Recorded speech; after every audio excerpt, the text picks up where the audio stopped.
এই তো হয়ে গেছে। তুমি আমাকে আর 5 মিনিট সময় দাও, আমি 2 মিনিটের মধ্যে শেষ করে ফেলছি। 2 মিনিটের মধ্যে তুমি কিভাবে সব শেষ করবা? তোমার তো এখনো কিছুই হয় নাই। কি করব বলো, তরকারিও সিদ্ধ হচ্ছে না আর মাছটা এখন ফ্রাই করছি, তারপরে আমি কারি রান্না করব, তো দুটো মিলিয়ে একটু সময় তো লাগে। নাচতে না জানলে উঠান বাকি, পাশের পাশে সালের ভাবিকে দেখো 1 মিনিটে সব কাজ শেষ করে দাও। ভাবলাম তুমি বসে আছো কোনো কাজ করবে না, একটা কাজ কিছুই পারো না তুমি। পারিব না এ কথাটি বলিও না, কেন পারিব না তাহা ভাবো একবার। সব চাপা মারা বন্ধ করো, তোমাকে আমি খুব ভালো মতন চিনি। শোনো, আজ পর্যন্ত আমি তোমার কোন কথাটা শুনিনি বলো? আমি এমন কোনো কাজ করি নাই যেটা তুমি অপছন্দ করো। তোমার সাথে সাথে আমি খেতেছি, তুমি ডানে যেতে বলেছো আমি ডানে গিয়েছি, বামে যেতে বলেছো আমি বামে গিয়েছি, তারপর তুমি এত অখুশি কেন বলো তো? এসব ছয়টার কথা বাদ দাও, তোমাকে 5 মিনিট সময় দিচ্ছি, 5 মিনিটের মধ্যে রান্না শেষ করবা, ওকে? ও আসো না, রান্না শেষ করে ছাদে গিয়ে কাপড় নিয়ে আসবা। ছাদে কেন যাবো আবার আমি? তুমি ছাদে যাবে না তো কে যাবে? আমি ছাদে গেলে তো শিশুর পরে বাকি কিছু ভিজে চলে আসবে। শেষ করো।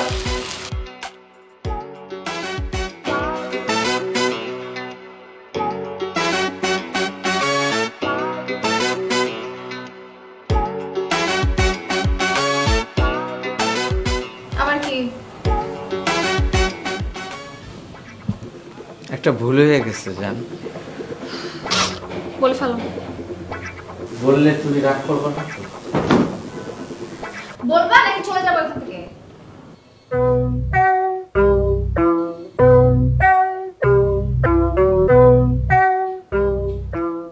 ইন্নালিল্লাহ, তুমি এটা কি করছো মিজান? আমি ইচ্ছা করে করি নাই জান। তুমি ইচ্ছা করে করো নাই না? তুমি মনে করছো কি আমি বুঝি না? না, তোমাকে আমি ছাদে কাপড় আনতে পাঠাইছি দেখে তোমার ইগোতে লাগছে দেখে তুমি আমার অন্যটা ছিঁড়ে ফেলবা? তুমি এগুলো কি বলতেছো জান? যতই বলি রক্ত মিটে না, আসলে আমার কপালটাই খারাপ যে তোমার মতো একটা বুইড়া বাটার সাথে আমার বিয়ে হয়েছিল। আমার লাইফটা হেল করে দিছে, ইচ্ছা করে যেখানে ইচ্ছা চলে যায়। চলো কক্সবাজার যাই।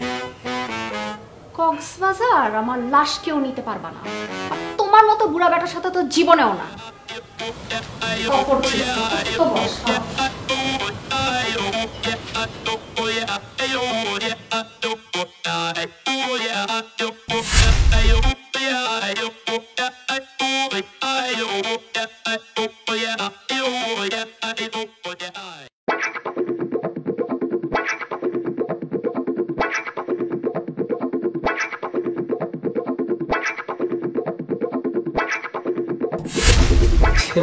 টাইম পাইলি না ভাই।